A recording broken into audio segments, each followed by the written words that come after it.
우리가 수요 영성기도에 계속해서 소선지서를 상고하고 있습니다.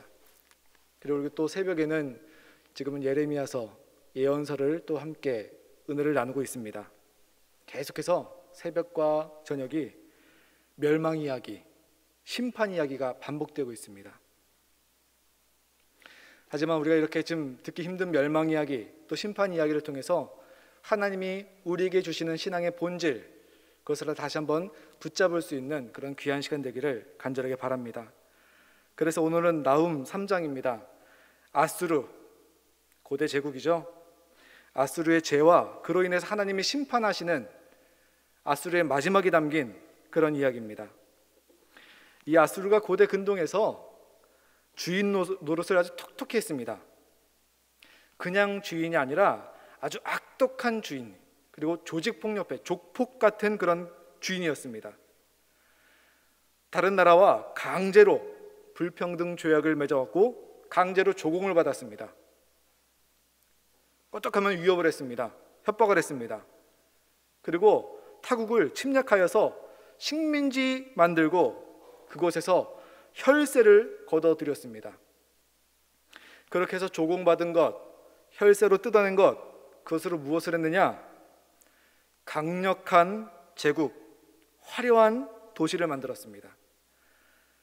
그래서 오늘 말씀 속에 성이란 단어가 나오는데요, 이 아수르의 강력한 그런 또 화려한 성, 그러나 하나님 눈에 보기에는 이렇게 강력한 아수르, 화려한 니느웨 성도 하나님 보시기에는 이게 피로 이루어진 성이다라고 말씀하시는 거예요.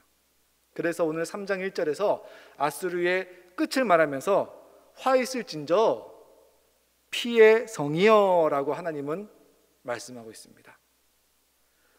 여기서는 피의 성이여 라고 하는데 좀 더 정확한 번역은 피들의 성이여 이겁니다. 이 아수르 니느웨는 사람들의 피로 세워진 그런 성이라는 겁니다. 강력하고 화려해 보이는 그런 성이지만 그 근간에는 거짓, 포악, 탈취, 이런 피값으로 세워진 것이 바로 이 아수르입니다. 제 고향이 강화도이거든요. 근데 강화도에 그 강화 중심지에 고려궁지라는 것이 있습니다. 거기서 뭐 사생대회도 하고 참 운치 있는 곳인데, 이 고려궁지가 언제 지어졌냐면은 1200년대 초반에 지어진 그런 그 궁궐입니다. 고려 시대에 몽고가 침입해 왔잖아요. 몽골이. 그때는 고려의 수도가 개경이었습니다. 근데 몽골이 계속해서 몽골 군대가 내려오자 수도를 옮긴 거예요. 강화도로. 강화도가 섬이잖아요. 그래서 강화도로 옮겨갖고 뭐 대몽항쟁, 항몽정신으로 이렇게 뭉치자 해갖고 강화도에다가 나라님과 또 관리들이 왔으니까 강화도에 와서 자신들이 기거해야 될 곳을 만들어야 되잖아요. 나름 평화롭게 살던 시골 섬마을이었습니다. 강화도가요. 근데 어느 날 나라님과 관리들이 딱 들어와서 야, 우리들이 기거해야 되겠으니까 여기서 우리가 항몽 전쟁을 계속 이어가야 되니까 여기다 궁궐을 지어야 되겠다라고 말을 합니다.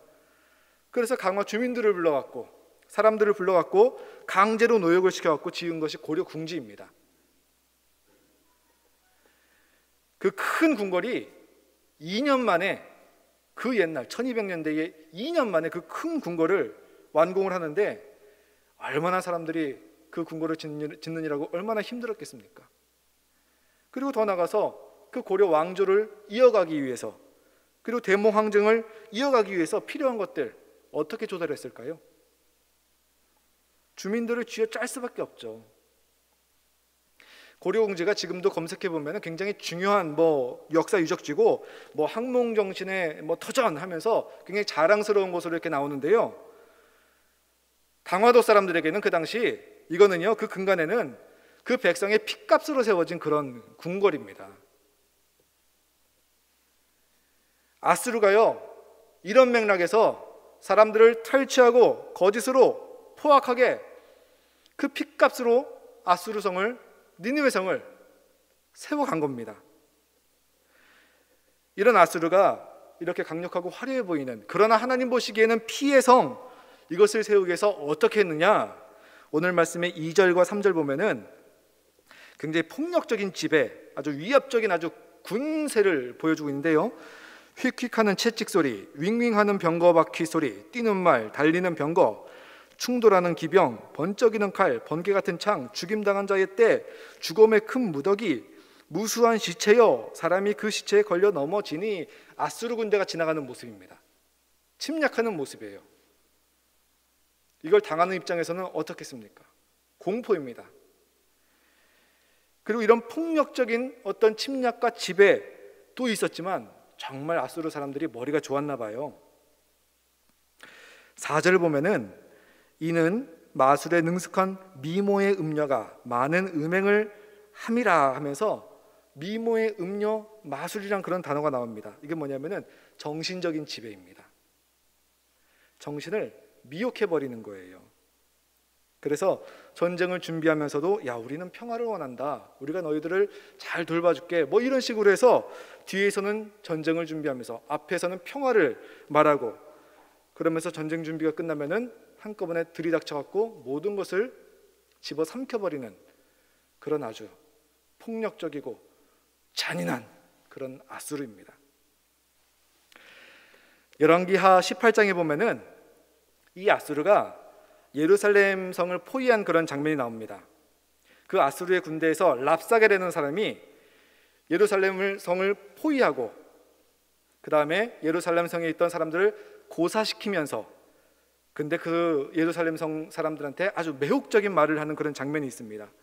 예루살렘 성 사람들이 막 이제 고립되고 고사 직전에 있으니까 오늘은 너의 아기를 잡아먹고 내일은 내 아기를 잡아먹고 뭐 이런 식으로 계속해서 한탄하는 그런 장면들이 나오는데, 거기에 대고 랍사게가 뭐라고 말을 하냐면은 열왕기하 18장 32절에 내가 장차 와서 너희를 한 지방으로 옮기리니 그곳은 너희 본토와 같은 지방, 곧 곡식과 포도주가 있는 지방이요 떡과 포도원이 있는 지방이요 기름나는 감람과 꿀이 있는 지방이라. 너희가 죽지 아니하리라, 살고 죽지 아니하리라 하면서 지금 굶어 죽기 직전에, 그래서 오늘은 너의 얘기, 내일은 내 얘기를 잡아먹자 하는 그런 사람들한테 아주 이렇게 미혹하는 그런 말을 던집니다. 그런데 그런 말을 던지고 아유 감사합니다 또는 아유 알겠습니다 하면서 성문을 열면 어떻게 되느냐, 이 똑같은 걸 당한 것이 바로 북이스라엘의 사마리아가 먼저 이것을 당했습니다. 북이스라엘의 수도 사마리아가 어떻게 멸망됐느냐, 이 아수르 군대가 3년간 사마리아 성을 둘러쌌습니다. 고립시킵니다. 그리고 고사시킵니다. 그리고 어쩔 수 없이 사마리아 성문을 열자 아수르 군대가 들어갑니다. 그리고 점령을 하고 그곳에서 어떤 짓을 벌이냐면은 사마리아에 있던 귀족들, 똑똑한 사람들, 사회 지도층, 흔한 말로 리더라고 부르죠. 그런 사람들을 2만 7천 명을 약 2만 7천 명을 뽑아냅니다. 사마리아를 한 200년 동안 잘 이끌고 왔던 리더들을 2만 7천 명을 딱 선별해내서 그들을 직선거리로 한 800km 정도 되는 그런 아스르 니느웨의 근처에 어떤 도시로 강제로 이주시켜버립니다. 그리고 사마리아에 2만 7천 명이 비어있잖아요. 그 자리가요, 리더들의 자리가 비어있잖아요. 그 자리에 누구를 데리고 오냐면은 사마리아와 많이 멀리 떨어져 있는 바벨론 있죠. 바벨론에 똑똑하고 귀족들이고 사회 지도층, 실력 있는 리더들 있잖아요. 거기서도 2만 7천 명 정도를 뽑아갖고 데려다가 사마리아에다가 데려다 놓습니다. 이게 아수르의 기가 막힌 정책이에요. 아주 근본적으로 사람을 착취할 수 있는 시스템을 만들어가는 과정입니다. 여러분, 운동 경기에서 내가 오늘 졌습니다. 뭐 권투 시합을 했는데 졌습니다. 그러면은 절치부심을 해갖고 다시 노력해갖고 운동을 해갖고 힘을 기르고 기술을 연마해서 다시 한번 시합에 나가서 운동을 하면 이길 수 있는 기회가 있습니다. 한 번 졌지만 살아만 있다면은 다음에 한번 뒤집을 수 있는 기회가 있는 거잖아요. 이건 나라와 나라도 동일합니다. 이번엔 졌지만, 이번 전쟁에선 내가 졌지만 몇 년 후엔 내가 다시 한번 절치부심해서 일어나 보겠다 이게 뭐냐면은 독립운동이죠. 그런데 독립운동을 하려면 혼자 하는 것이 아니라 그 민족이 똘똘 뭉쳐서 함께 해야 됩니다. 그래야지 힘을 받을 수가 있습니다. 그런데 아수르가 이것을 파악하고 있는 거예요. 그래서 이 민족을 점령했지만 그냥 놔두면은 이번엔 졌지만 다음에는 몇십 년 후에는 얘네들이 독립을 외치면서 뒤집으면서 나올 수가 있겠구나. 그렇다면은 어떻게 할까?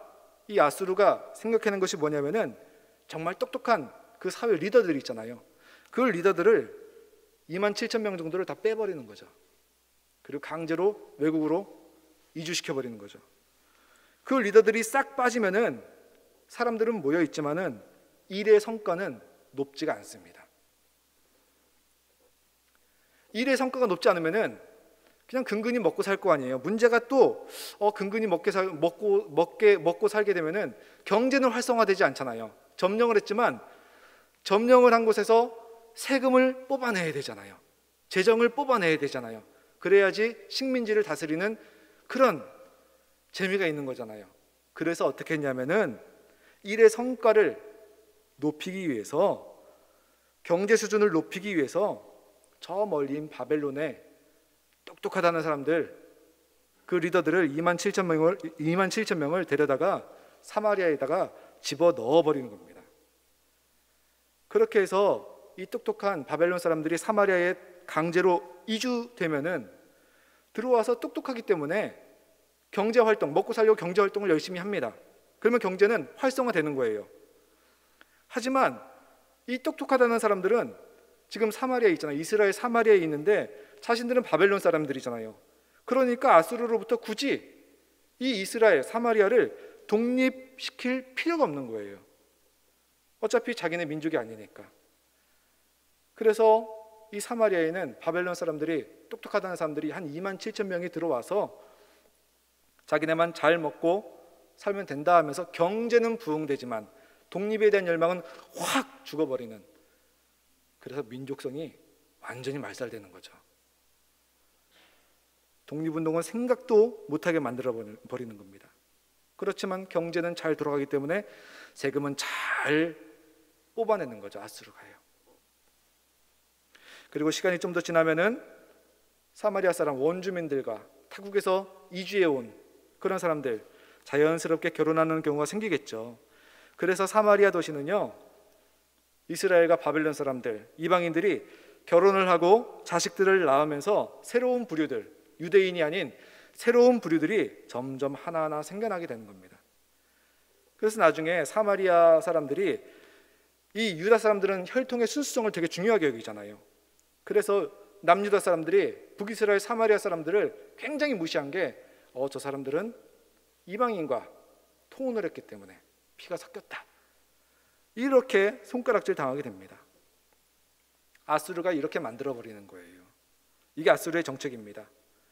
주변 나라를 초토화시키고 민족성을 완전히 삭제해버리고 결코 독립할 수 없게 만들어버립니다. 오로지 사람들이 먹고 사는 것에만 집중하게 만들고 인간의 존엄성은 아주 말살해버리는 겁니다. 거기에서 세금을 더 많이 혈세를 걷어들이는 거죠. 가져가는 거죠. 그렇게 근본적으로 그들을 쉽게 착취해서 그 혈세를 통해서 강력하고 아름다운 성, 하지만 하나님이 보시기에는 피의 성을 만들고 그 제국을 영원히 유지하려는 목적이 이 아수르의 정책이었습니다. 이렇게 고대 근동을 520년간 아주 깡패처럼, 조폭처럼 악독하게 지배하는 게 아수르였습니다. 아수르의 본질이 얘기예요. 협상도 없고 타협도 없고 오직 힘으로 원하는 것을 끝내 착취하는 것, 이게 아수르의 본질이었습니다. 제국을 위해서, 아수르를 위해서, 니느웨를 위해서 인간을 도구화해버리는 그런 정책입니다. 이런 짓을 지금 랍사게가 예루살렘 성을 포위하면서 미혹을 하는 겁니다. 너희들 지금은 굶어 죽을 지경에 처했는데, 그러나 우리가 너희들을 다른 외국으로 이주시켜 줄게. 그곳은 너희 본토와 같은 지방, 곧 곡식과 포도주가 있는 지방이요, 떡과 포도원이 있는 지방이요, 기름 나는 감람과 꿀이 있는 지방이라 이렇게 미혹하는 겁니다. 그래서 성문을 열고 점령하면은 잔인하게 학살하고 사람들을 옮겨버리고 공포 정치를 펼치는 그 아수르. 이런 아수르를 향해서 하나님이 하시는 말씀이 뭐냐면은 5절 6절 보라 내가 내게 말하노니 만군의 여호와의 말씀에 내 치마를 걷어 올려 내 얼굴에 이르게 하고 내 벌거벗은 것을 나라들에게 보이며 내 부끄러운 것을 문 민족에게 보일 것이요 내가 또 가증하고 더러운 것을 내 위에 던져 능욕하고 너를 구경거리가 되게 하리라. 아주 수치심을 져갖고 너희들을 아주 너네가 다른 나라에 했던 것처럼 너희들 수치심을 져갖고 견딜 수 없게 하겠다. 너희들이 했던 대로 똑같이 당하게 하겠다. 하나님이 이렇게 말씀하시는 거예요. 그리고 7절 보면은 그때에 너는 보는 자가 다 내게서 도망하여 이르기를 니느웨가 황폐하였도다. 누가 그것을 위하여 애곡하며 내가 어디서 너를 위로할 자를 구하리요 하리라.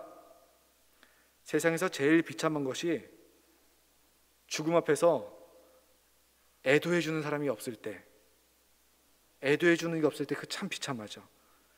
아수르가 망했을 때 아수르의 멸망 앞에서 그것을 안타까워하는 사람이 없도록 하겠다. 오히려 사람들이 잘 됐다 이렇게 만들어버리겠다. 하나님이 말씀하시는 겁니다. 그리고 오늘 읽지 않았지만 나훔 3장 마지막 절 19절에는 이렇게 나오고 있습니다. 내 상처는 고칠 수 없고 내 부상은 중하도다. 내 소식을 듣는 자가 다 너를 보고 손뼉을 치나니 이는 그들이 항상 내게 행패를 당하였음이 아니더냐 하시니라. 요나 이후에 100년 요나 때 하나님께서는 아수르를 살려놓았지만 그 100년 후에 이 아수르가 고대 근동의 주인 노릇을 하면서 주변에 너무나도 많은 행패를 부렸기 때문에 너희들 꼭 무너질 것인데 무너지면은 아쉬운 사람 한 사람 없이 다 손뼉 칠 것이다. 이러면서 나훔의 말씀이 끝납니다. 그리고 선지자 나훔 이 말씀이 어떻게 이루어지는가? 예수님 탄생 612년 전 주전 612년 바벨론에 우리 느부갓네살 왕 잘 아시죠? 느부갓네살 왕의 아버지가 있습니다. 나보폴라사르라는 분이 있습니다. 그런 사람이 있습니다. 그 사람이 바벨론을 일으켰습니다. 그리고 아수르를 쳐들어갑니다. 그리고서 그 아수르를 어떻게 했느냐? 아수르가 다른 나라에서 했듯이 똑같이 보복을 해버립니다. 아수르 니느웨 성을 모두 부셔버립니다.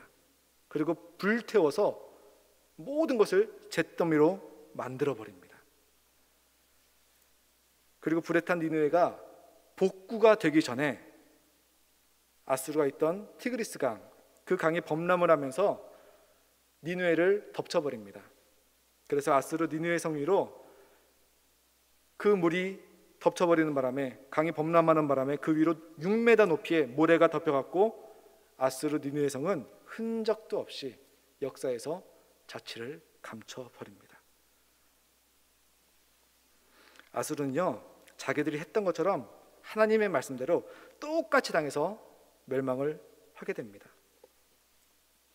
이런 것을 가리켜서 하는 말이 있죠. 핏값을 받는다.